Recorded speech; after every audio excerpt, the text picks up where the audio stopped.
Bienvenidas compañeras, compañeros a esta nueva emisión de Alternativas. Enrique Dussel, un destacado académico mexicano, hijo del querido maestro Enrique Dussel, que era mexicano-argentino, nos acompaña esta tarde para conversarnos de los problemas estratégicos y geopolíticos que se empiezan a ver en la región por la relación que ha venido creciendo con respecto a China.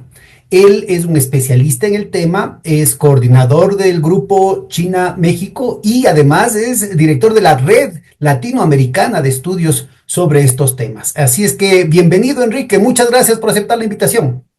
Un placer, Pedro, muchas gracias por la confianza. Bueno, mira, empecemos por este seminario que van a tener ustedes en 10 días. Por ahí valdría la pena llamar la atención a algunos de nuestros amigos académicos y estudiantes que pueden estar interesados en el tema. Incluso para el público en general, ¿no? Esta red académica de América Latina y el Caribe sobre China, Red ALC China, si ustedes las buscan en cualquier plataforma, van a encontrar esta Red ALC-China. Vamos a realizar ahora el lunes 26, 27 y 28 el séptimo seminario internacional de la red. Es un evento gratuito. Perdón, un momento, es un evento gratuito. ¿Me escuchas? Sí, todo muy bien. Sí. Es un evento gratuito con 110 conferencias, conferencistas chinos, latinoamericanos, funcionarios, empresarios, temas históricos, cantidad de temas específicos y concretos que le pudieran llamar a algunos de ustedes. Es vía Zoom, no tiene costo alguno, y bueno, todos aquellos que estuvieran interesadas en integrarse en diversos debates pro-chinos, en contra de China, etcétera, no, están muy invitados. Hay un programa en español e inglés, en fin, ojalá y se interesaran algunos, ¿no? Bueno, ahora que dices esto de pro chinos y a favor y en contra de los chinos, ¿no es cierto? Se plantea todo un problema porque hemos estado adormecidos en América Latina teniendo solamente al imperialismo norteamericano como una constante y ahora son los gringos los que ponen el grito en el cielo por el imperialismo chino. Para colmo de males, pues, no solamente que están ofreciendo inversiones en infraestructura, en nuevas tecnologías, están ofreciendo nuevas tecnologías, ahí está el tema del 5G y ahora ya mismo de la 6G, sino que además han ido conquistando los mercados y casi todos los países de América Latina la tienen a México, perdón, a China como su principal socio comercial y en el peor de los casos como el segundo, desplazando de manera brutal el papel que jugaba la economía norteamericana hasta hace unos 20, 25 años, ¿no es cierto? Entonces, cuéntanos un poquito cómo se ha ido dando esta situación y cómo ha ido, no sé si pudieras dar algunas cifras inclusive, cómo ha ido cambiando el mapa comercial y de inversiones en América Latina en las últimas décadas. Mira, yo diría con un poco de sarcasmo, con un poco de ironía, pero con toda la seriedad, imaginémonos en 2025, hoy en día, y esto puede ser en Argentina, en Colombia o en México, imaginémonos un día sin China, ¿no? Caminaríamos descalzos, sin ropa interior, las telecomunicaciones no funcionarían, no podríamos tener este diálogo, pero la mayoría de los puertos y aeropuertos tampoco funcionarían. Entonces, sería difícil imaginarse un día sin China, más allá de debates ideológicos que pueden ser muy sexys, ¿no? Pero en la realidad sería difícil. Esto no significa de nuevo ser pro-chino en contra de China, sino que simplemente es 100% realista. Ojo, probablemente también con Estados Unidos y con otros países. Entonces, ¿es realista? Me parece que simplemente considerar seriamente la presencia china, la creciente presencia china. La CEPAL, la Comisión Económica para América Latina y el Caribe, acaba de publicar un documento que se puede bajar del portal de la CEPAL gratuitamente, 67 páginas. Es un documento que busca justamente evaluar en torno a la presencia de China en comercio, financiamiento, inversión, proyectos de infraestructura y un tema poco conocido en términos de la generación de empleo de China, las empresas chinas en América Latina. Cada uno de estos temas amerita, requiere de un análisis puntual. En el tema del comercio que tú me indicabas, ¿no? Yo te recuerdo, China desde 2019 es el segundo socio comercial de toda la región latinoamericana y caribeña. 2019 ya sobrepasó a la propia América Latina, es decir, América Latina comercia con América Latina, Brasil, Argentina, Argentina, Colombia, Colombia, México, etcétera, pero también a la Unión Europea ha aumentado en forma espectacular. Ya te recuerdo, en el 2000 la participación de China en el comercio exterior de bienes de América Latina era el 1.7%, reducida. 2023, último dato con el que contamos por cuestiones diversas, estos datos se publican con algún retraso, fue superior al 17%. Es decir, en 23 años aumentó más de 10 veces, ¿no? Con debates a favor y en contra de China, etcétera, etcétera. Incluso en el caso de México, en el 2024, las importaciones chinas por primera vez rompieron la barrera del 20%, ¿no? Han venido creciendo constantemente y en el 2024, por primera vez, más del 20% de las importaciones provienen de China, ¿no? Eso de nuevo no significa viva China, muera, etcétera, sino que significa que hay una creciente presencia de China en América Latina. Ojo, y también de América Latina en China. Acabamos de sacar hace un par de meses un libro sobre la presencia de todo un grupo de empresas translatinas, chilenas, argentinas, brasileñas, mexicanas y de otros países, translatinas en China, ¿no? Es un tema poco conocido, 15 empresas que llevan 20 años haciendo experiencias, ¿Y en qué invirtiendo. ramos, Enrique, es lo que se especializa en las De latinas? todo, pan, vacunas, mosaicos, interceramics en cuestiones más bien como de pisos, ¿no? Pero también cobre, en fin, de todo. Es menor, las inversiones latinoamericanas en China son menores que las chinas en América Latina, pero lo que simplemente quisiera destacar es que es una muy dinámica, madura relación. No es que hubiera empezado el fin de semana pasado, ¿no? Es madura en ambos sentidos, de China a América Latina, de América Latina hacia China, vía terceros países, etcétera, ¿no? Oye, y en el campo de las inversiones, ¿cuál sería la gran diferencia, tanto cuantitativa como cualitativa, de la presencia china en América Latina versus lo que ha quedado de la inversión de los Estados Unidos, sobre todo, angloamericana, planteemos así? Mira, lo analizamos desde hace 10 años, cada año tenemos un documento de 10 cuartillas, ¿no? Breve, podríamos hacer un libro cada año, no viene al caso. Tenemos un monitor de la inversión china en América Latina, el de 2025 se publicó hace un par de semanas, para el auditorio, los interesados, para los que quieran mejorar su chino, el reporte está en chino, en español y en inglés, ¿no? Entonces, yo te diría, a ver, entonces es un estudio estadístico muy detallado, pero yo te diría, a ver, las inversiones chinas en América Latina están creciendo con una enorme dinámica. Uno. Dos, no hay que sobredimensionar el tema, ¿no? Muchos creen, los chinos nos van a invadir y están comprando todo y lo único que existen son inversiones chinas. No es cierto.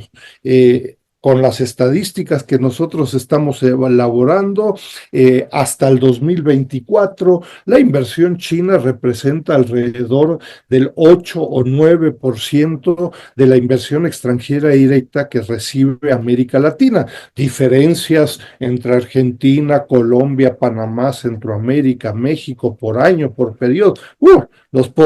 Te podría dormir, no vine al caso. Pero eso significa que más del 90% de la inversión extranjera directa que recibe la región es no China, ¿no?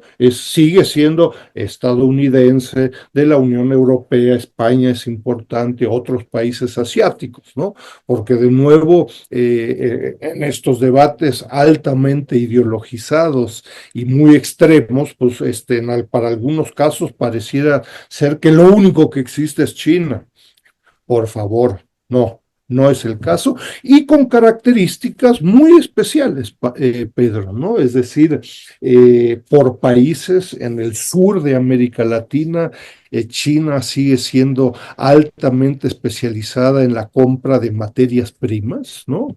Pero crecientemente un proceso de diversificación hacia empresas y sectores orientados hacia el mercado doméstico, no solo materias primas, el sector bancario, financiero, entre otros. Y en el caso de México, Cuéntanos un poquito cuáles son las transacciones en el sistema financiero, cuál es el crecimiento. bueno, compra de bancos, de participaciones en el sector financiero y bancario, pero sobre todo también orientadas hacia el mercado doméstico de los respectivos países latinoamericanos. Es decir, por el momento, en general, a diferencia de la inversión extranjera directa europea y estadounidense, en donde América Latina muchas veces es como una plataforma exportadora, ¿no? De flores, de berries, en fin, lo que nos pudiéramos imaginar en Centroamérica y América Latina, y México, más productos manufacturados, electrónica, autopartes, automotriz. China por el momento se ha orientado más hacia el mercado doméstico, no como plataforma exportadora, ¿no? Entonces, bueno, hay diferencias importantes, que hay que conocer a detalle al 2024 y no quedarnos con historias y anécdotas de principios del siglo XXI, que en la mayoría de los casos pues ya no están actualizadas, ¿no? Reitero, sin adjetivos, no es que sean buenos, malos, de quién sabe qué color, totalitarios, etcétera. Hay que simplemente actualizarnos en lo que está haciendo China. El documento de la CEPAL me parece un buen documento para enterarse brevemente qué está haciendo China en América Latina. Salió hace 3 días, el martes pasado, ¿no? Y podríamos hacer una diferenciación entre las distintas regiones del continente, del subcontinente, respecto a la forma de relacionarse con China. Empecemos por México. Obviamente en México se ha dado un proceso de industrialización a partir de las maquilas en las últimas décadas que ha transformado la dinámica respecto a lo que pasaba en el resto del continente con las políticas neoliberales, ¿no? Es decir, ha habido un problema cualitativamente distinto en el caso mexicano respecto a lo que pasa en el resto de América Latina, pero básicamente vinculado a los Estados Unidos.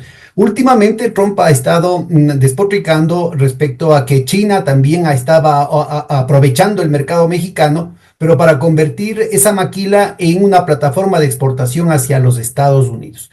Cuéntanos Sí. asimismo de la manera más objetiva posible, por favor, los detalles de esta transformación, que yo entiendo que hay además fases, porque China mismo ha tenido un rápido cambio de fases en su proceso de industrialización, en su proceso de desarrollo tecnológico en las últimas 2, 3 décadas, y entiendo yo que su relación con América Latina también ha cambiado en correspondencia.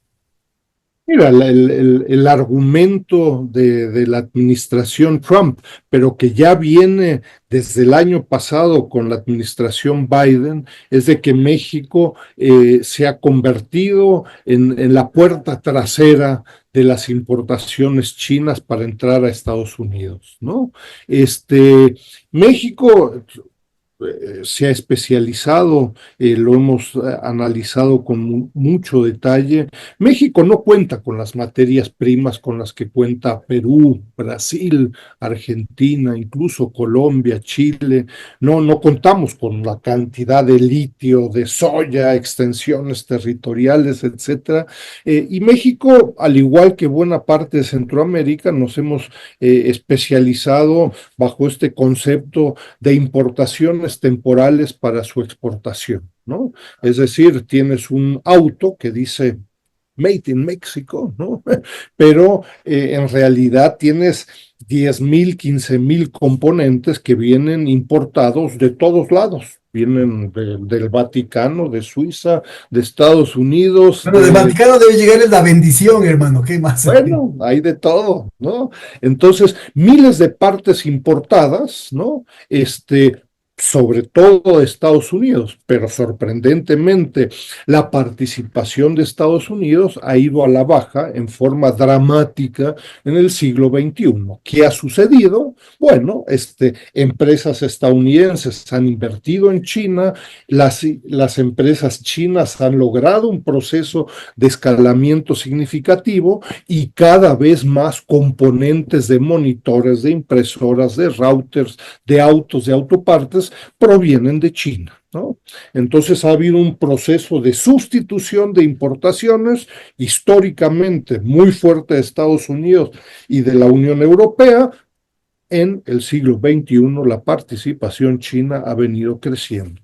Incluso hemos realizado estudios recientes en el CECHIMEC, Centro de Estudios China-México. Imagínense la siguiente foto, si tú quieres, la siguiente gráfica, ¿no? La acusación de Estados Unidos: México, no te atrevas a convertirte en exportador de importaciones chinas, ¿no? Es la amenaza, ¿no? Y si lo haces, atente a las consecuencias, aranceles, ¿no? Entonces, imagínate, 1995, hace más de 30 años, 1995, el valor agregado de las exportaciones mexicanas a Estados Unidos, el valor agregado chino era cero, ¿no? El comercio entre México y China era realmente muy reducido. En 2020, que es el último dato con base de matrices de insumo producto, el valor agregado chino en las exportaciones mexicanas a Estados Unidos aumentó al 7.5%, ¿no? Eso pareciera darle la razón a Estados Unidos y a Trump. Mira, el auto que dice hecho en China, pues tiene llantas chinas, tiene monoblocks chinos, tiene partes y componentes chinos. Pero, Pedro, y bienvenido acá, es otro concepto interesante, el de nuevas relaciones triangulares, es decir, Estados Unidos y China, una confrontación sistémica, sistemas políticos diferentes, sistemas económicos diferentes que compiten hoy en día durísimo, nuevas relaciones triangulares. ¿Quién importa en México estos cientos y miles de productos cada año? 70% de las importaciones mexicanas las realizan empresas transnacionales, ¿no? Y sobre todo estadounidenses. Es decir, el principal importador de productos chinos en México, ¿cómo se llama? No es BYD, no es Huawei, es General Motors. ¿No? Este es un Entonces, punto muy importante para ilustrar, sobre todo para nuestra audiencia, conversaciones que hemos tenido en otras ocasiones con otros expertos. El hecho de que el protagonista de todo este proceso de deslocalización industrial de los Estados Unidos son los propios Estados Unidos. Trump plantea un discurso, Trump y la administración Trump está tratando de difundir con el eco de buena parte de una academia lacaya y poco crítica, la victimización de los Estados Unidos, como que fueran las víctimas de esto, pero fueron operativamente fueron las transnacionales de los Estados Unidos con financiamiento de los Estados Unidos, el privilegio exorbitante que decía Valéry Giscard d'Estaing cuando era ministro de Finanzas de Gaulle. El privilegio exorbitante de los Estados Unidos les permitía tener un crédito prácticamente a tasa de interés cero. Y con eso desplazaron toda la capacidad industrial de los Estados Unidos hacia China y otros países. Entonces, es muy importante ubicar porque aquí es General Motors, como mencionabas, pero también es Apple, pero también son una cantidad de otras empresas. Los grandes magnates de los Estados Unidos son los que tienen inversiones en China y se han aprovechado de este diferencial de los salarios, ¿verdad? E incluso, digo, no es en abstracto, es en concreto, ¿no? Danos nombres, por favor. En el caso concreto de México, General Motors es el principal, pero ojo, también las empresas de Elon Musk y automotrices, ¿no? Pues son masivas importadoras de productos chinos en Estados Unidos, en México y en otros países, ¿no? Pero entonces, ahí eso me lleva a otra conclusión, Pedro, yo te diría, es que desgraciadamente los famosos think tanks, ¿no? En Washington, ¿no? Yo siempre digo que ni think ni tanks, pero les decimos think tanks, ¿no?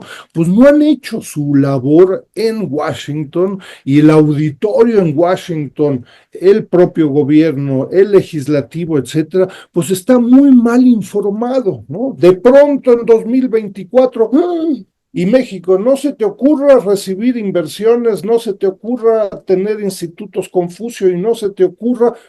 Oye, eso ha pasado desde hace 20 años. La participación china en el comercio, en las inversiones, en proyectos, ha pasado durante 20 años, pero no se enteraron nuestros colegas del norte, académicos, think tanks, etcétera, y de pronto sucede en el 2024 y entonces surge el debate y la discusión. No se te ocurra tener esto, no se te... Son tus empresas las que están importando las más dinámicas para realizar estos procesos, ¿no? Entonces, mal informados están en Estados Unidos sobre la presencia de China en términos realistas. Si tú revisas el documento de la CEPAL, la participación en el comercio en cientos de proyectos de infraestructura, etcétera, esto viene pasando desde hace décadas y parece que como se enteraron en 2024, pues el tema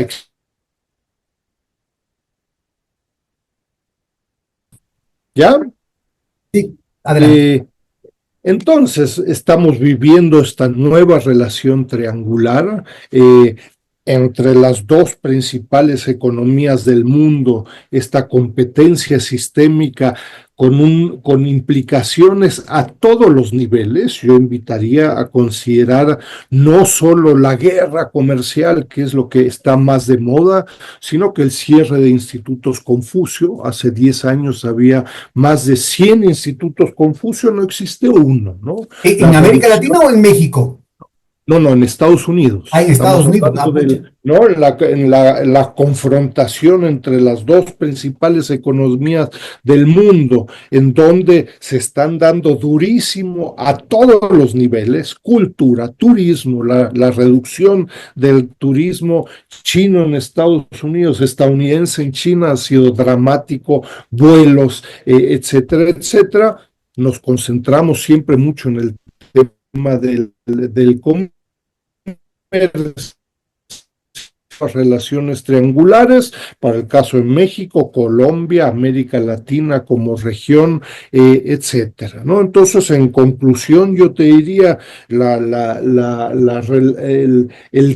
situación para México es complicada, ¿no? Es complicada en cuanto a que tenemos crecientemente una administración estadounidense, pero desde Biden, y más extrema No con fue, el en la primera presidente Trump. administración no fue tan intensa, digamos, la ofensiva en contra de México.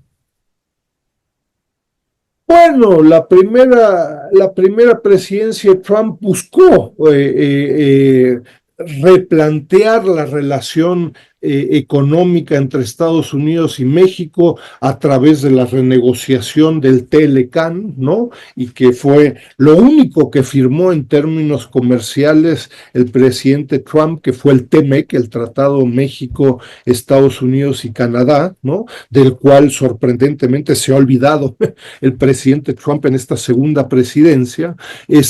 Entonces, yo te diría una situación muy compleja. Estados Unidos es algo así, yo te diría, como el viejo rico del pueblo, ¿no? Sigue siendo el rico, ¿no? En esta aldea global. Claramente China es el nuevo rico del pueblo que puede comprarse una bicicleta y puede pintar su auto y puede pintar su casa, etcétera, etcétera. Y este conflicto y esta nueva relación triangular va a continuar, nos va a sobrevivir a todos, a los más viejos, a los más jóvenes, etcétera. Y el reto para México, pero me temo que para toda América Latina, va a ser tomar cientos de decisiones pragmáticas sobre muchos temas, ¿no? A ver, quiero inversión china en la 6G, en telecomunicaciones, ¿sí o no? ¿Puedo atraer institutos Confucio en mi país, en Colombia, en Chile, en México o no? Porque nos está viendo Estados Unidos y nos está diciendo, ya te dije que no quiero tener a estos espías chinos en México, en Argentina o en Uruguay, no quiero. Si tú dices, pero entonces tenemos un listado de cientos de temas de Para inversión. nuestra audiencia, el Instituto Confucio es algo así como la Alianza Francesa de los franceses o el Instituto Cervantes de los españoles o el British Council de los británicos. Así es, ¿no? Entonces, China ha invertido en este proyecto de globalización con características chinas, ha invertido en miles de institutos Confucio en el mundo, ¿no? Para explicar pues, la geografía china, el idioma chino, la cultura china, etcétera, etcétera, una perspectiva del sector público chino, como lo es la Alianza y el Goethe y todos estos, ¿no? Bueno, pero tenemos una contraparte que nos dice, ni se te ocurra, ¿no? No quiero a China en tu televisión, no quiero las antenas chinas, no. Entonces hay que decidir, México, Colombia, Argentina, ¿qué hacemos con esto? ¿Qué hacemos con esto? ¿Qué hacemos?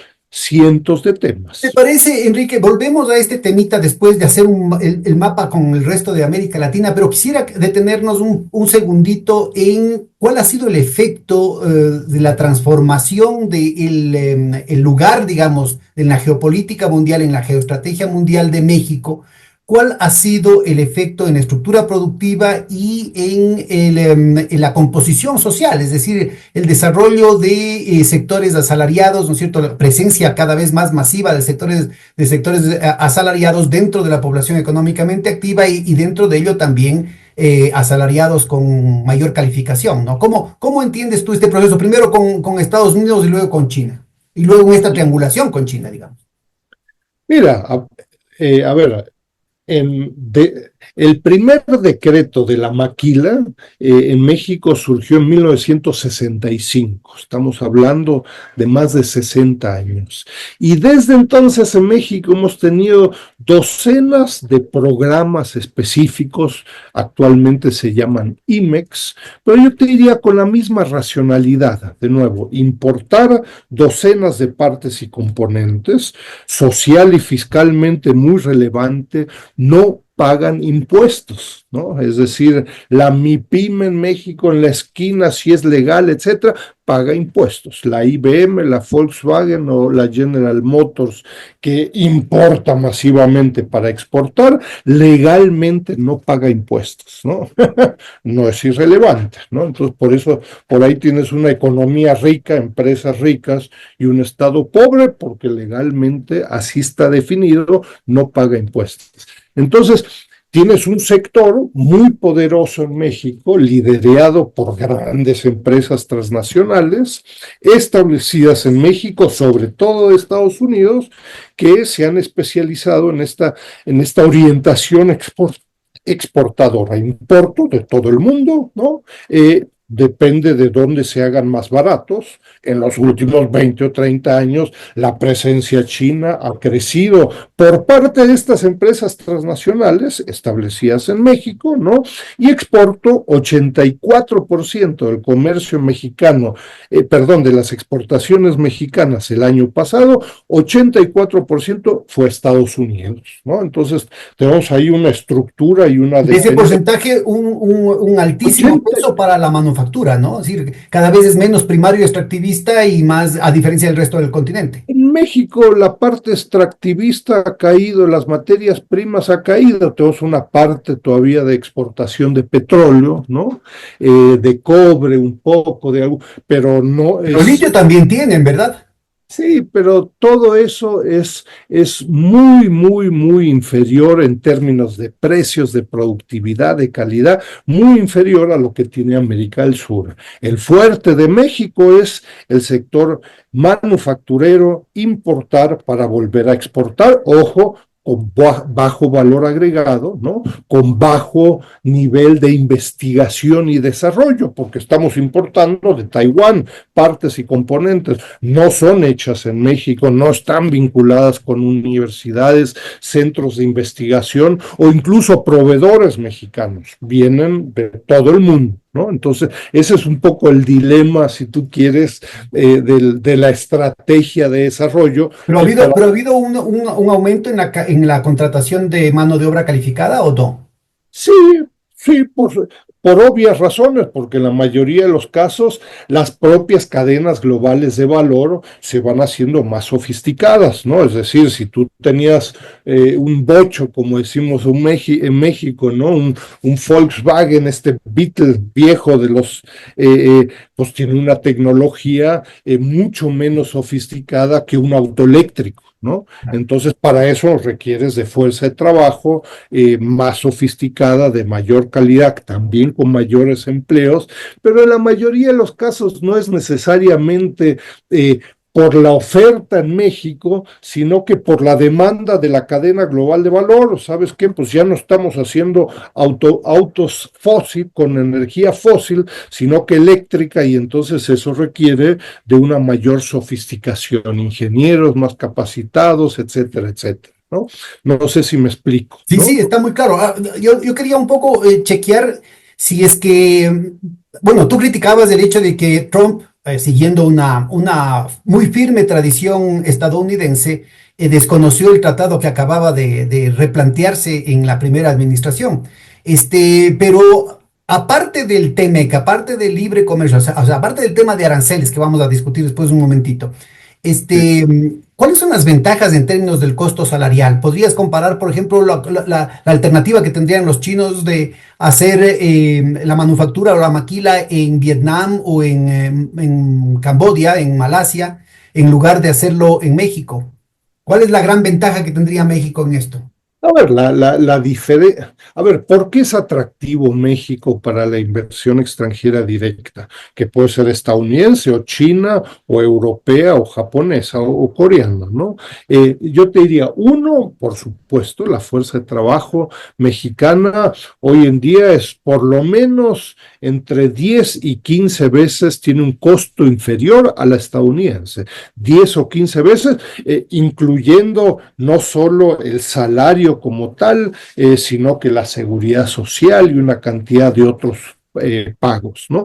Entonces, 10 o 15 veces. En el sector manufacturero hay una cantidad de estudios ahí comparables, comparativos, ¿no? Entonces, ventaja número uno. Ventaja número dos, México cuenta con esta integración comercial, sobre todo con Estados Unidos, también con la Unión Europea, también con Corea, pero el fuerte de México es la integración al mercado estadounidense durante 60 años. Entonces, México cuenta con la infraestructura, con carreteras, con aduanas, con un sistema de impuestos aduanales y de otro tipo, con proveedores, ¿no? Imagínate, hay empresas que llevan muchas décadas establecidas en México y conocen perfectamente cuáles pudieran ser proveedores mexicanos o extranjeros en México para docenas de productos y servicios que requieren. No es como tener que ir a un nuevo país y decir, híjoles, ¿y dónde consigo tornillos? No, tornillos acá no hay. Y pintura, no, pintura tampoco. No, eso no pasa porque tienes una experiencia de mucho tiempo. Y si bien hay problemas de seguridad con el narco, con el crimen organizado, en general, sorprendentemente, este sector altamente exportador, sorprendentemente no se ve muy afectado por esta inseguridad y el crimen organizado.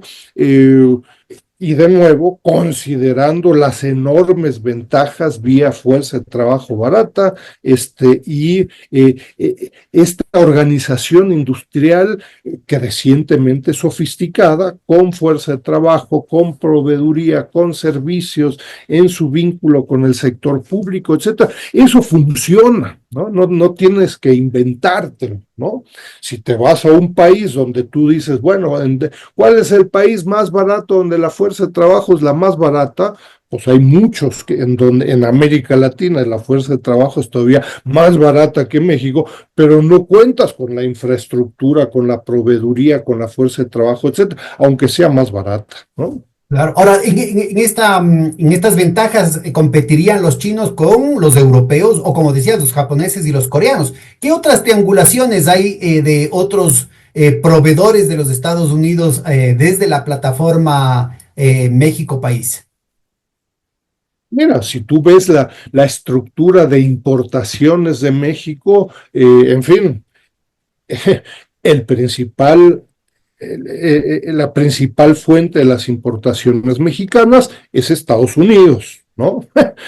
Pero ha caído dramáticamente, es decir, a principios del siglo XXI, México llegó a importar casi el 75% de lo que importábamos venía de Estados Unidos, de todo. Comida, partes, componentes, bienes industriales, etcétera. Eso ha caído del 75% a menos del 45% en el 2024.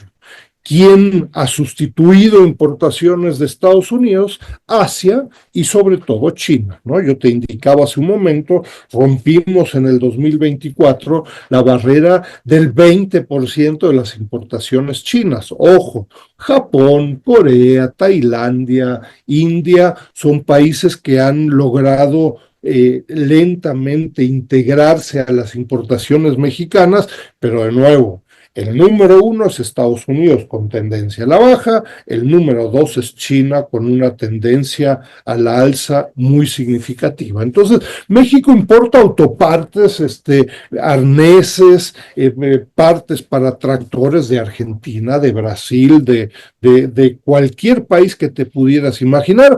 Por mucho, el número uno es Estados Unidos, el número dos es China, el número tres es la Unión Europea. Ahora, de la Unión Europea, tú mencionabas la Volkswagen, tuvo planta en México, ¿no? Bueno, pues la Volkswagen tiene una planta desde hace por lo menos 35 años en Puebla. Es una de las plantas más eficientes y productivas de la Volkswagen a nivel global, ¿no? Y es uno de estos ejemplos donde yo te diría, bueno, pues es una planta y una empresa que conoce perfectamente a México, ¿no? Sabe perfectamente cuál es la proveeduría, cuáles son las empresas, qué es lo que existe y qué es lo que no existe. Y si no existe, pues lo importas vía el Pacífico, vía el Atlántico, vía Estados Unidos, Long Beach, y lo traes a México. ¿Y En fin, cuál sería el pretexto que pondrían los Estados Unidos para decir, ah, es que la planta de la Volkswagen en Puebla no es tan, no nos afecta tanto como las plantas que tienen en México los chinos? el argumento desconoce el desarrollo de México y la organización industrial en los últimos 40 años. México se ha convertido en un campeón mundial de importar para exportar. Ojo, eso fue parecido en China hace 40 años. La gran diferencia fue que el sector público chino decidió, es más, vinieron delegaciones a México en los 80s para aprender el estado del arte, de la organización industrial y de la maquila en México, para ahora sí que, como dicen, copiar y pegar, pero mejorarlo. Lo que China aprendió es, yo no puedo seguir importando tornillitos y pinturita y tonterías. Eso lo tengo que hacer yo en China. Entonces, por eso la competencia entre Estados Unidos y China, porque China sí copió y pegó lo que hicieron México, lo que hizo Estados Unidos, pero lo mejoró. ¿No? Entonces, Incluyendo el tema de desagregación tecnológica, que es algo que en América Latina, porque de alguna manera sí han habido experiencias de sustitución de importaciones, de maquila, de esa sustitución de importaciones vinculada a la maquila, como tú estabas mencionando, para ir avanzando en la cadena de valor, pero lo que jamás en América Latina se ha podido trabajar con seriedad es una propuesta estratégica en el plano de la desagregación tecnológica y luego del desarrollo científico y tecnológico independiente, ¿no?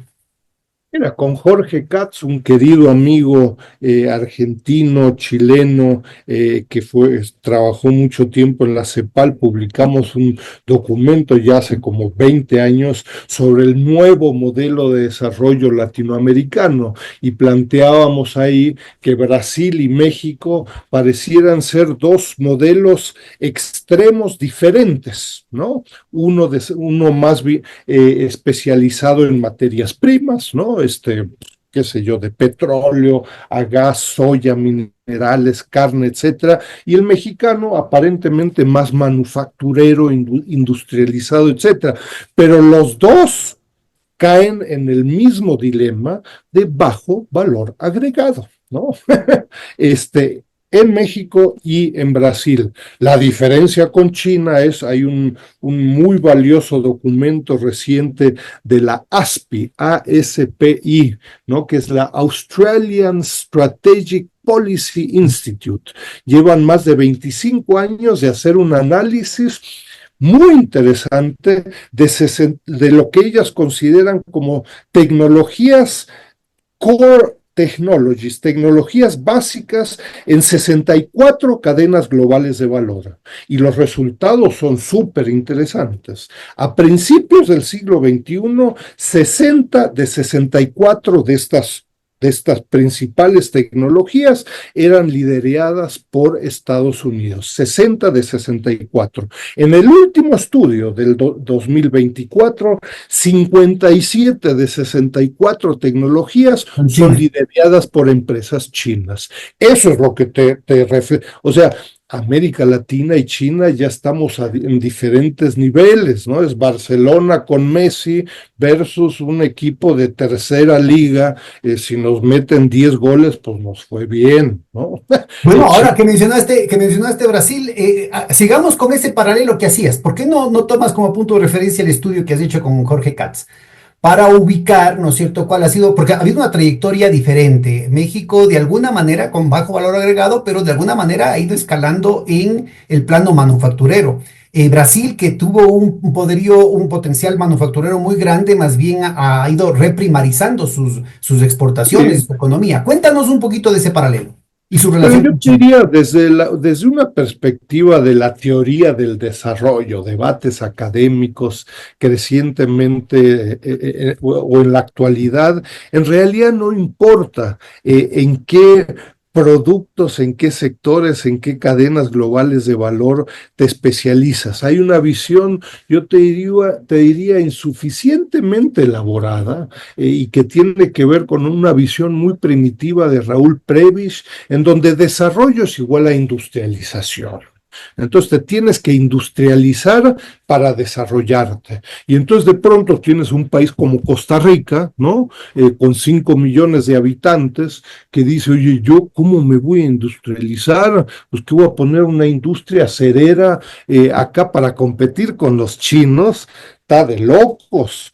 Mi ventaja y lo que yo sí puedo ofrecer no son autos, no son ni eléctricos ni fósiles, es turismo. ¿Y sabes qué? Me da mejores empleos, con mayor calidad, etcétera. Y si pongo una cerera en mi país, se me va el turismo, ¿no? Entonces, yo te diría, esta visión, yo sería favorable a ser muy críticos con esta visión muy primitiva de Raúl Prebisch y Cepalina, donde desarrollo es igual a industrialización. Eso me temo que no es así, y es una imposición de política económica que ha tenido muy graves efectos. Si tienes turismo, si tienes una especialización en sectores de servicios, de agricultura, el reto, Pedro, es agregar valor en el turismo, en las flores, en la Bueno, pero harina. justo ahí tendríamos la ventaja un poco endógena que caracteriza la mayoría de las ramas industriales, con primero con una capacidad de retornos de escala crecientes, mayor que lo que puedes tener en sectores primarios. Segundo, el tema de que la elasticidad de ingreso de la demanda de los productos industriales es mucho mayor que la de los productos primarios. Tercero, el hecho de los encadenamientos, ¿sí? La capacidad, esto que mencionabas de los tornillos que lograba China, es justamente porque las casillas, ¿no es cierto? Y los multiplicadores que se genera desde la generación industrial es mucho mayor que en otras ramas de la economía, solamente por mencionar algunos casos. Y yo te plantearía otro tema con respecto al tema primario exportador, y que tiene que ver con, si es que estamos hablando de la agricultura, y bueno, en general, en todos los productos primarios extractivistas, estás muy vinculado a rentas, ¿no? Es decir, que cada vez estás involucrando, al aumentar la escala, estás involucrando a tierras, locaciones, recursos de menor calidad, lo cual significa un tema mucho más costoso, pero también te plantea un problema de polución, es decir, lo que hablábamos del litio, lo que hablábamos del acero, es decir, cuando la cuestión primaria extractivista es minera, el impacto ambiental es enorme, ¿no? Mucho mayor que el que podrías tener con el tema industrial.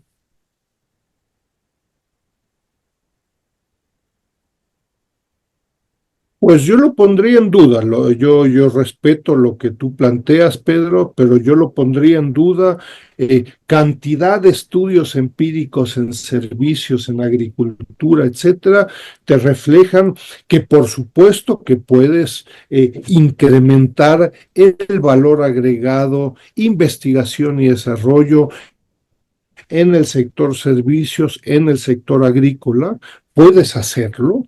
Y segundo, el caso mexicano es un buen ejemplo para entender que la industrialización y la manufactura no te va por definición, no te va a resolver los problemas de bajo valor agregado, de bajo nivel tecnológico, bajo nivel de innovación, etcétera, ¿no? Tú tienes en México una pequeña isla exportadora, Un enclave sin, prácticamente. he escrito libros al respecto, sin endogeneidad territorial, sin vínculos con el resto del país, ¿no? Pero importas y exportas, sin vínculos con organismos empresariales, con proveeduría, etcétera, etcétera. Es decir, no te resuelve los problemas de Es algo así una como economía que el pudiera planteamiento estar de más primarizada, ¿no? No te Cardoso, el tema de Cardoso y Faleto, del enclave que planteaban Cardoso y Faleta, pero ya no planteado en el tema primario extractivista, sino en el plano industrial también. La maquila ha quedado como un enclave. Bueno, pero desde esa perspectiva, entonces, de pronto, si lo que tienes es producción, exportación, consumo de harina de pescado, por decir algo, o de petróleo o de gas, el reto es agregarle valor a esa harina de pescado y no simplemente triturar ahí ballenas, crustáceos, todo en uno y lo exportas a unos pesos por tonelada, ¿no? Eso es una tragedia en términos de desarrollo tecnológico, ambiental, laboral y lo que tú quieras. El reto es ¿cómo hago esto más sofisticado? Pero si sigo siempre con la idea, no, realmente a lo que yo aspiro es a lo que hace México, pues te vas a estar en 50 años en la situación del México actual y yo te adelanto, no te va a solucionar tus problemas tecnológicos y desarrollo. Es una visión de desarrollo con base en cadenas globales de valor, segmentos, procesos, productos, creo que bastante más sofisticada que con lo que se contaba con el viejo estructuralismo de hace muchas Hace décadas. Pero 80 bueno, años ya, ¿no? parte del debate. Bueno, mira, y en el Parte tema, y en el tema brasileño, ¿cómo ubicarías tú la capacidad que han tenido los brasileños de hacer esta triangulación geográficamente mucho más lejana respecto a un mercado final que son los Estados Unidos, pero en cambio en términos de recursos tal vez mucho más variado, ¿no? Mira, en los estudios que nosotros hemos venido haciendo, por ejemplo, en la relación comercial de América Latina y cada uno de sus países, ahí el estudio de la CEPAL al que he hecho referencia, lo invito a revisar, la relación de Brasil con China en términos del comercio y del nivel tecnológico del comercio es apabullante, ¿no? Imagínate, China es el primer socio comercial de Brasil desde hace más de 10 años, ¿no? El nivel tecnológico de lo que Brasil exporta a China, el 97% es de bajo nivel tecnológico y bajo nivel de valor agregado, ¿no? Es soya, carne, petróleo, gas, prácticamente sin valor agregado. Más del 70% de lo que Brasil importa de China, que son autos, telecomunicaciones, monitores, productos electrónicos, más del 70% es de nivel tecnológico medio y alto. Tienes una brecha por nivel tecnológico dramática, ¿no?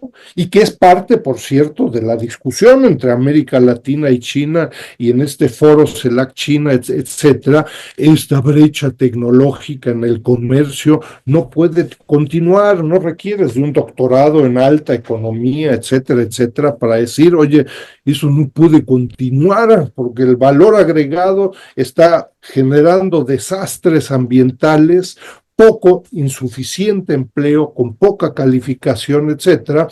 Y China lo que no se exporta son autos eléctricos, ¿no? Entonces, no todo es color rosa en la relación entre América Latina y el Caribe con China. Hay retos importantes, ¿no? Ahora, por ejemplo, en el caso de lo poco de industrialización que quedó en América del Sur, Mercosur atendía al eje fundamental que era un sistema parecido de triangulación, pero con Estados Unidos, que era el tema automotriz, ¿no? La cuestión de partes y piezas entre Brasil y Argentina fue, pero desde el interés del mercado norteamericano y de las transnacionales norteamericanas, fue el corazón de la fundación del Mercosur. ¿Hay algún paralelo a esto desde el punto de vista chino, desde la manufactura china en América del Sur? Lo que pasa es que yo recuerdo hace ya un par de años, en colaboración con algunos organismos empresariales, etcétera, publicamos un bonito libro sobre si China en América Latina y estricta y solamente vinculado al tema del comercio, no a inversiones, no a infraestructura, sobre si China promovía la integración o la desintegración comercial, ¿no? Y el resultado fue muy fuerte, ¿no? Es decir, los niveles de integración comercial entre América Latina y el Caribe en el Mercosur, y esto lo hicimos por regiones, Mercosur, los países del CAN, de Centroamérica, incluso de América del Norte, en todos los países, China había jugado un papel importante para desintegrar las regiones, ¿no? Es decir, buena parte de lo que tú señalabas del comercio entre Argentina y Brasil en autopartes, pues desapareció, porque ¿qué pasó?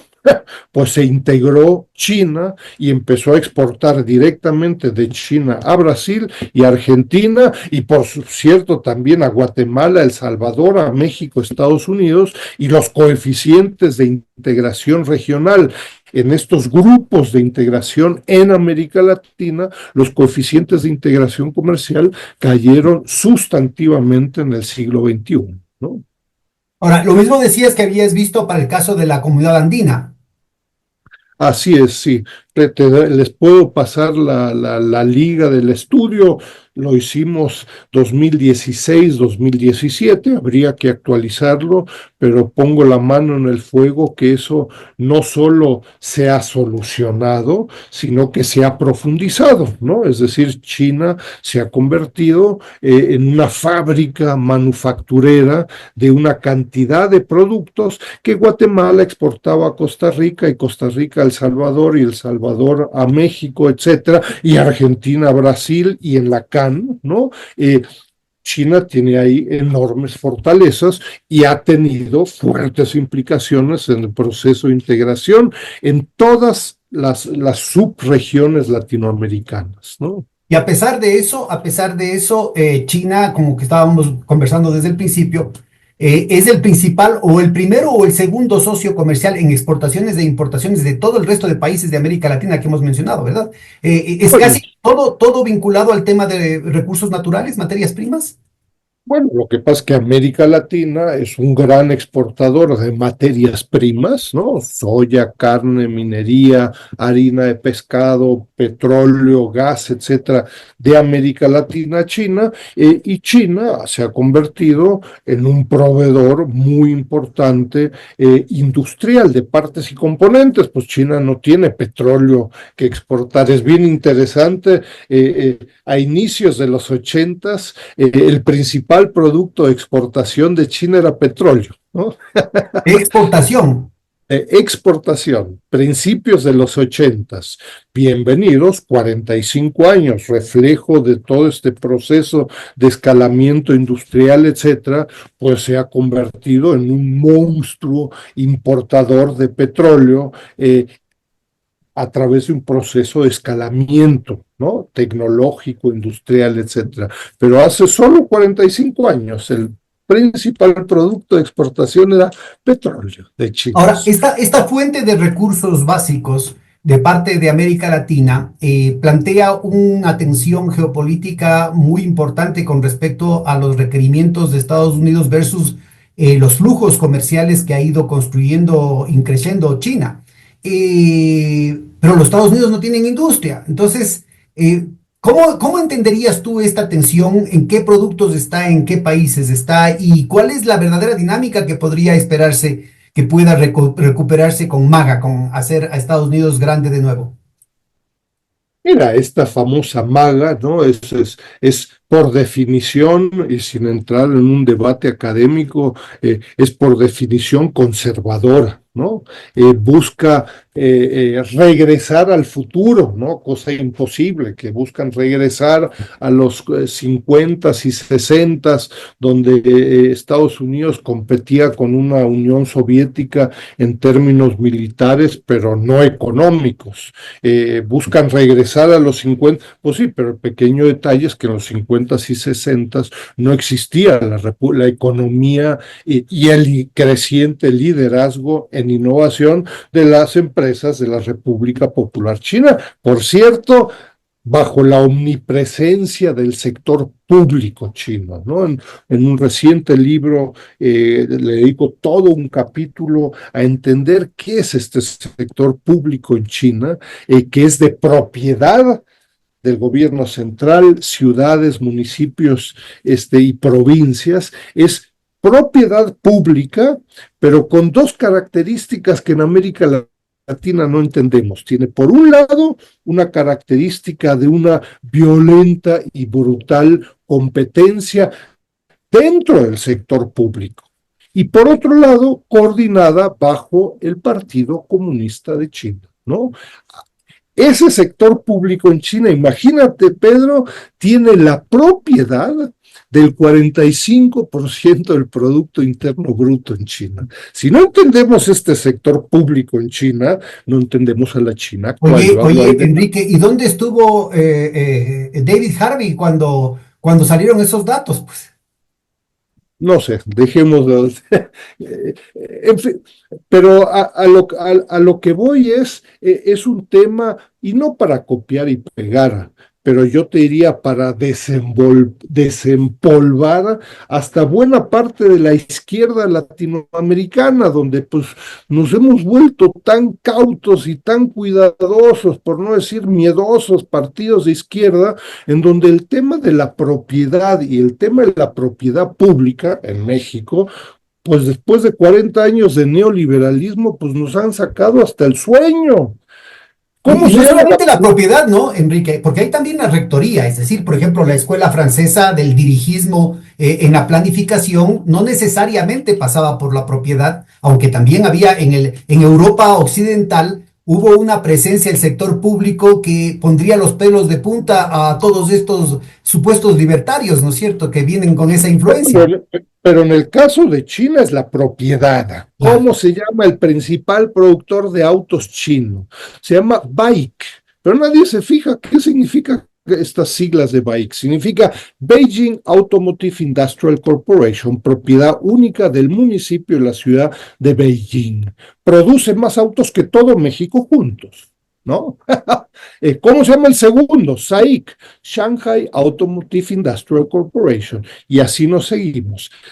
El sector público, no solo el gobierno central, sino que ciudades, provincias y municipios tienen la propiedad del 45% del Producto Interno Bruto, ¿no? Entonces, nosotros en América Latina nos estamos debatiendo y tratando de proteger 5 empresas, 10 empresas, 15 empresas, y dirán nuestros colegas chinos, digo, no lo dicen porque son muy Entonces, cuidadosos, pero yo diría, oye, pues por eso no tienes capacidad de diseñar un tornillo, porque pues dependes de porque la además esto es el tema cualitativo, ¿no? El 45% es en términos cuantitativos, pero en términos cualitativos cuantitativos, ellos así van es. ubicando cuáles son las líneas de vanguardia en una perspectiva estratégica, es decir, hasta el 2025 había el Made in China 2025 y se venía creando capacidades productivas y era el Estado el que hacía no solamente financiamiento para la investigación y desarrollo, sino también financiamiento para el desarrollo de infraestructura, financiamiento de empresas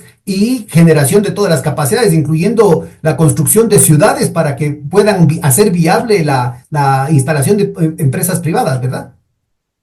Pero bajo estos dos, yo te diría factores de competencia, eso a mucha gente de izquierda dice, estos chinos, te lo dije, son neoliberales. Bueno, si a eso a uno le complace y cree con eso entender uno algo, pues bienvenido. Tiene un elemento de competencia y un elemento de cooperación. Hace 20 años, el sector público chino dijo, las baterías eléctricas son importantes. Empezaron con celulares, ¿no? Con celulares y baterías de 20, 30 gramos. Hoy en día, después de 20 años, China tiene el liderazgo tecnológico, no solo de baterías para celulares, sino que de autos eléctricos, baterías de 200 o 300 kilogramos. En el occidente y en el resto de América Latina decimos, wow, el milagro chino, ¿no? Y los chinos te van a decir, qué milagro. Oye, llevo 20 años invirtiendo cientos de millones de dólares, tú no te enteraste.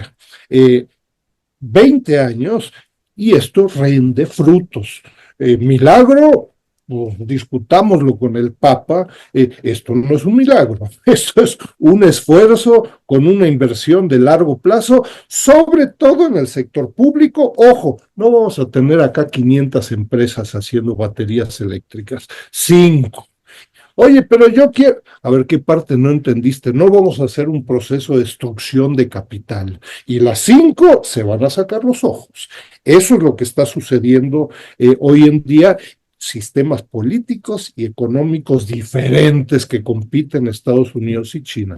Si no entendemos ese sector público en América Latina, no vamos a entender a la China contemporánea, Antes, ¿no? antes de retornar a este tema tecnológico que me parece central, ¿por qué no nos cuentas un poquito la diferencia del segundo aspecto? Decías, el primero es la presencia del sector público, pero en competencia encarnizada entre ellos. y el segundo era que el aspecto de la coordinación, de la cooperación, lo hacían a través de la dirección del Partido Comunista Chino. Cuéntanos la diferencia del rol del Partido Comunista Chino con respecto a lo que fue el Partido Comunista de la Unión Soviética y su esquema de socialismo de Estado.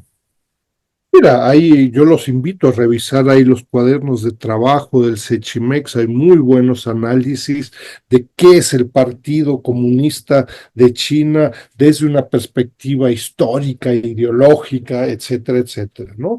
Partido Comunista de China hoy en día tiene 105 millones de miembros, ¿no? No es un grupito irrelevante, tiene más que la mayoría de la población de América Latina. Es un partido político. Cualquier partido político de la democracia cristiana o socialdemócrata o de lo que tú quieras, bueno, pues se rige bajo un grupo de acuerdos, ¿no? Que toman dentro del partido. Si uno insiste, oye, no me gusta, no quiero, bueno, pues a la quinta te dan una patada en el trasero y te dicen, pues vete a otro lugar, no entendiste de qué se trata. Hay una estructura de decisiones en cualquier partido, ¿no? Y yo te diría, a ver, el Partido Comunista de China está constitucionalmente asentado en la Constitución de China, capítulo 1, el liderazgo político en la República Popular China lo tiene el Partido Comunista de China. Así funciona la China del 2025 y desde 1949. Lo de menos es que a uno le guste o no le guste. Uno puede buscar un cambio constitucional de China, suerte, ¿no? Pues, a ver cómo les va, etcétera, etcétera. Pero yo te diría, a ver, es bien interesante el liderazgo del Partido Comunista de China. A ver, del Partido Comunista de China, el liderazgo son todos ingenieros. No hay un economista, no hay un filósofo, no hay un poeta, son ingenieros, ¿no?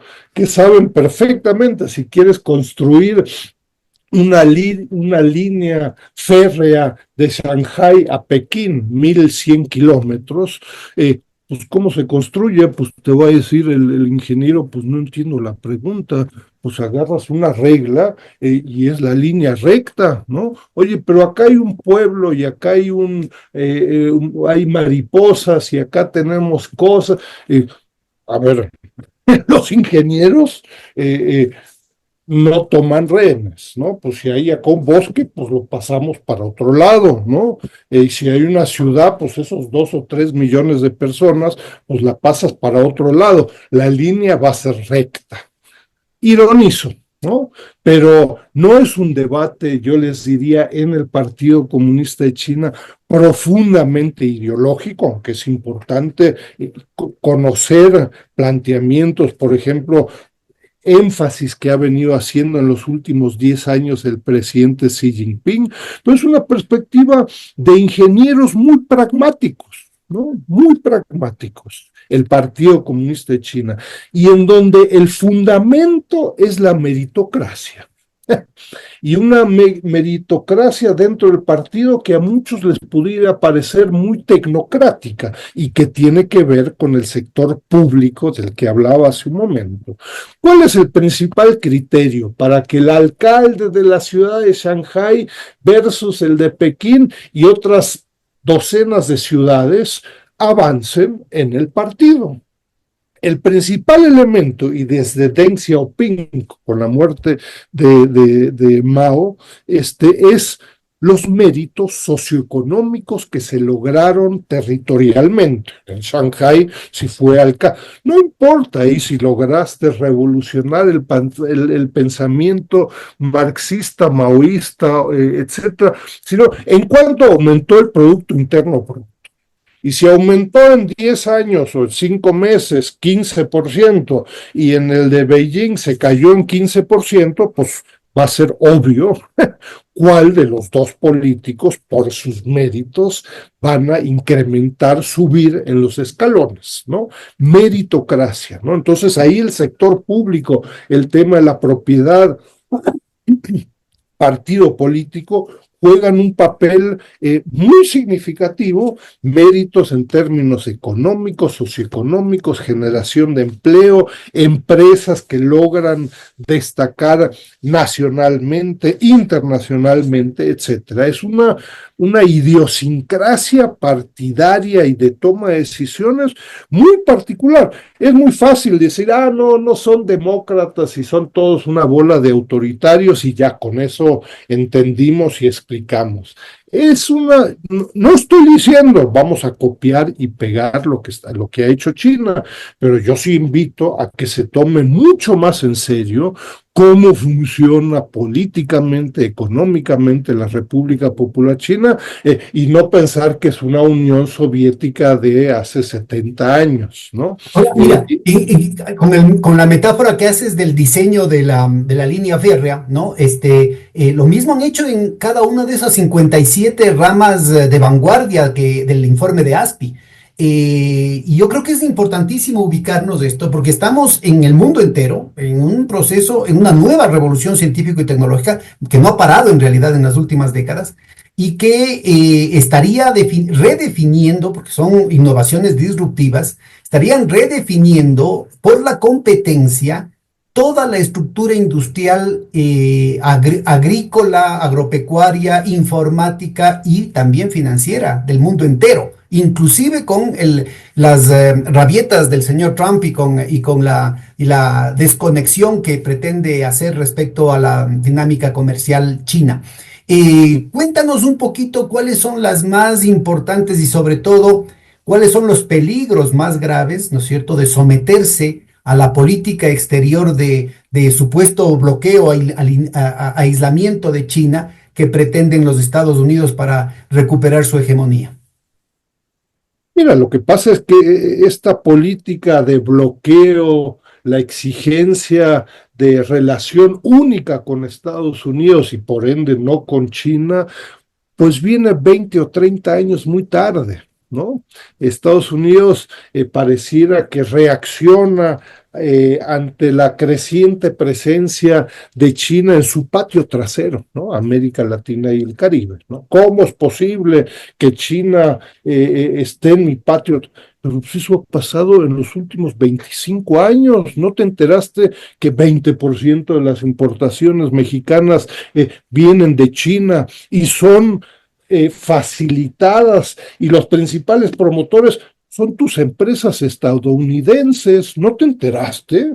Eso lleva 20 años, no pasó en un fin de semana. Entonces, como dicen en inglés, too late, muy tarde, los think tanks no informaron y están metidas pues en tu sistema de telecomunicaciones y las hidroeléctricas pues ya no dicen prender y apagar o on y off, sino que está en chino, ¿no? Pues, Bueno, y aquí este es un punto importante, ¿no? Porque las primeras fases del desarrollo industrial, del ascenso en la cadena de valor chino en general, estaban muy vinculados a estructuras de propiedad de transnacionales norteamericanas, europeas y japonesas, pero las nuevas ramas, donde está liderando con vanguardia la tecnología científica, digamos, china, son básicamente empresas chinas y como tú mencionabas, con un peso mucho más importante en términos cualitativos del Estado chino.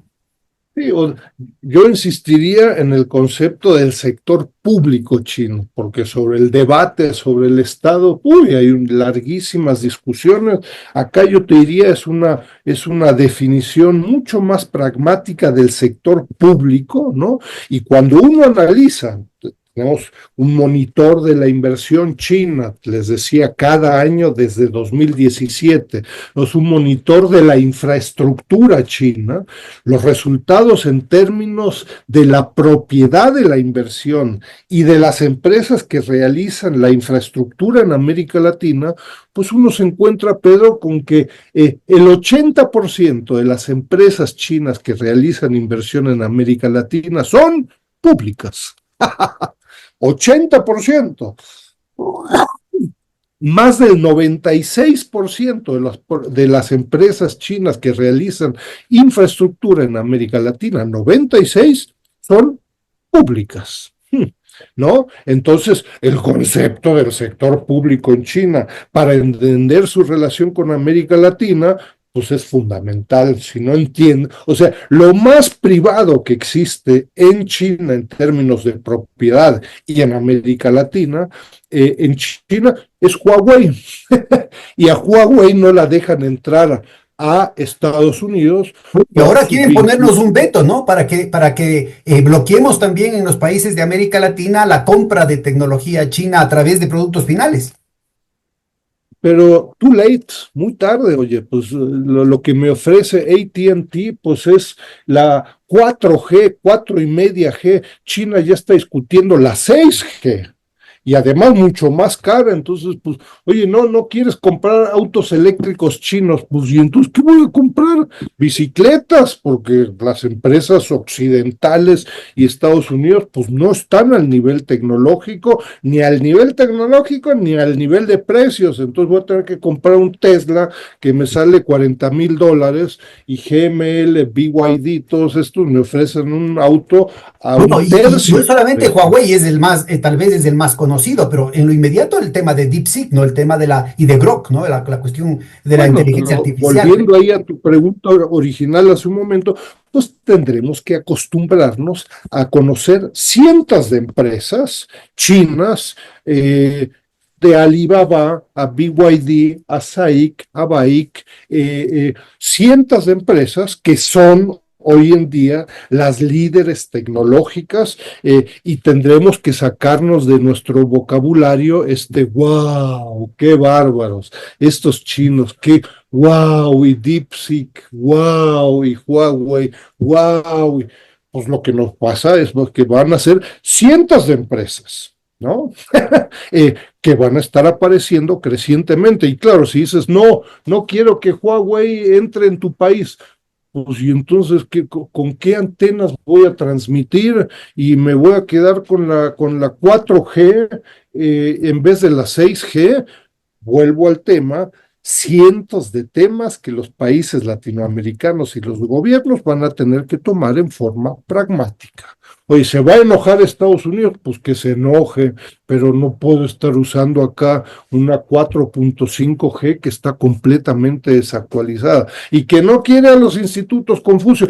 Pues que se enoje, pero ¿sabes qué me interesa? Que mi población sepa de geografía, de cultura, aprenda chino, etcétera. Oye, pero es del sector público chino. Pues sí, el Instituto Goethe es del sector público alemán. ¿Quieres discutir si Taiwán es parte de China? Pues en el Instituto Confucio no lo vas a poder hacer, lo vas a poder hacer en otro lugar. Ahí no. Si no entiendes lo que es el Instituto Confucio, el Instituto Goethe y las contrapartes francesas y gringas, pues si no entiendes, pues es que no me deja discutir, pues es que te equivocaste de lugar, tienes que discutir esos temas en otros lugares, ¿no? Entonces, viene muy tarde esta exigencia de Bueno, parte exclusividad. de lo tarde, de los intentos tardíos de parte de los Estados Unidos, tiene que ver con una infraestructura, además una infraestructura sin precedentes en la historia de América Latina, que incluso no tiene parangón en los propios Estados Unidos, que es el puerto de Chancay, ¿no? Y hay un otro puerto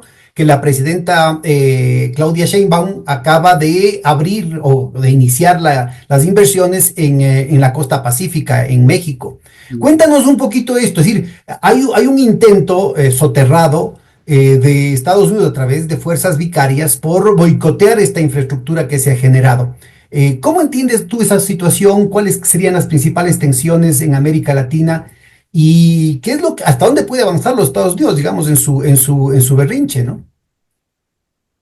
Primero los hechos, ¿no? El documento de la CEPAL, este monitor de la infraestructura china. Estamos justo, yo espero que en 2 o 3 semanas tengamos la última versión anual con datos hasta 2024. China hasta 2024 ha realizado más de 300 proyectos de infraestructura, generado 1 millón de empleos, no es irrelevante, ¿no? Por $150,000 millones. De todo, puede ser una red Wi-Fi, puede ser un puerto, un aeropuerto, carreteras, hospitales, escuelas, etcétera. 300 proyectos. Por suerte, Estados Unidos todavía más allá de este berrinche sobre el tema de Chancay, la verdad es que no lo ha tratado y no lo ha elaborado mucho, ¿no? Eso sí es mucho más, yo te diría, el impacto de tener una hidroeléctrica que va a funcionar 50 años o más es mucho más significativo que tener una planta de BYD que en el peor de los casos pues se puede desmantelar en un fin de semana. Una hidroeléctrica no. Y la tecnología es china, el software es chino, el manual es chino. Eso tiene implicaciones de muy, muy largo plazo, ¿no? Uno, dos, claro, la respuesta de Estados Unidos es este berrinche, como tú dices, es totalmente infantil, ¿no? Xi Jinping fue a Chancay a inaugurar este puerto y el ex director del BID, el Banco Interamericano de Desarrollo, que lo echaron ahí del BID, no me acuerdo, no me acuerdo ahorita su nombre, su respuesta, imagínate, fue la siguiente. A mediados del año pasado, antes de que fuera funcionario muy cercano a Trump, su respuesta fue: cualquier producto que pase por Chancay, como es un puerto chino, va a pagar 60% de aranceles, ¿no? Es una respuesta muy infantil, ¿no? Que no, claramente no se les ocurre mucho que una respuesta como ese tipo.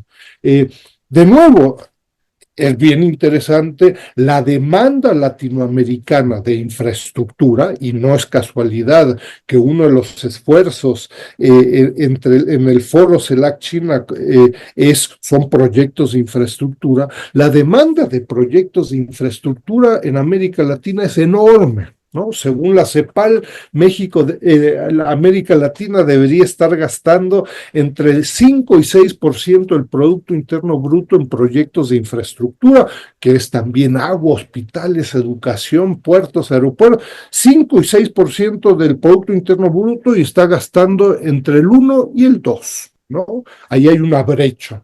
¿Y qué dice China? China dice: oye, yo te ayudo. Tengo empresas que se dedican, están construyendo trenes rápidos a 400 kilómetros por hora, pero si quieres a 40 por hora, metros, una cantidad de infraestructura brutal que Estados Unidos no está ofreciendo. Y además China tiene la enorme oferta, yo te diría, de ofrecer paquetes completos. Como son todas empresas del sector público, pues mira, yo te ofrezco un metro, la renovación del metro, pero conozco a mi amigo acá que es del sector público, que te va a dar el financiamiento, y conozco otro par de empresas que son proveedoras, y conozco las empresas que te van a dar el servicio post construcción, etcétera. Eso las empresas occidentales, estadounidenses, europeas, no lo pueden ofrecer, porque Siemens es una empresa que se dedica a los metros, pero ellos no se dedican a vincularlos con bancos y sistema financiero alemán, etcétera, etcétera. Entonces, simplemente para destacar fortalezas de este sector público chino en América Latina, y va a ser muy difícil que Estados Unidos, con el argumento y estas reacciones infantiles y berrinches, exija exclusividad. Colombia, quiero que no tengas nada que ver con China, tú eres mío. No es decir, mío, pues, ¿qué me ofreces? No entiendo, pues necesito esto y esto. ¿Qué tienes? No, no tengo, pero no se te ocurra ir con los chinos, si no me voy a enojar. ¿No? El presidente Lula fue a Rusia y fue a China para que el berrinche se haga grandote, ¿no? Bueno, Es que y justo, no justo han la tomado. visita de Lula después del 9 de mayo, de la victoria sobre las fuerzas nazis, que se celebró en Moscú, pasa a China al encuentro de la CELAC, es decir, la Comunidad de Estados Latinoamericanos y del Caribe, con China en Beijing. Cuéntanos, ¿qué marca la diferencia? ¿Para qué nos sirve? ¿Es otra reunión más para la foto? ¿O cuál es el hito que se está sembrando con este encuentro sin precedentes, digamos, que ha tenido Por fin Mira, orden allá. la CELAC es entonces es la cumbre de estados de Latinoamérica, de Y el estados latinoamericanos y caribeños, CELAC. Existe el foro CELAC China, es decir, dentro de la CELAC, un foro sobre China. Ese foro sobre China, foro CELAC China, existe desde 2015. Ahora están festejando sus 10 años de existencia. Fue ahora, este martes, el cuarto foro ministerial CELAC China.